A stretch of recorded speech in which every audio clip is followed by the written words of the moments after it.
सूर्यकोटि समप्रभ निर्विघ्नं कुरु मे देव सर्वकार्ये सर्वदा।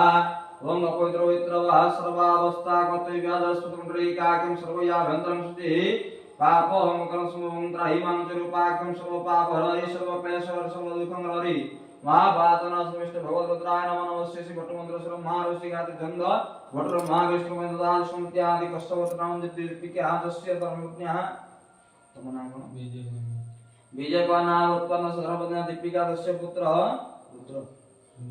पीयूष नाम उत्पन्न सपरिवार सकल ग्रहरिष्ट खंडमित्यार्थे गणपतये पूजायै हवन कर्म चैतन्य संकल्प काले भट्टु ग्रहण विनियोग ओम अत श्री कुसुमस्यामं वदमाख्यं वितवाससमः कदम वैन कृष्ण दियता नास्ति दुर्गतिः चन्दनस्य महत्पुण्य पवित्र पनाशनः अवधारते नित्य लक्ष्मी वसति सर्वदा।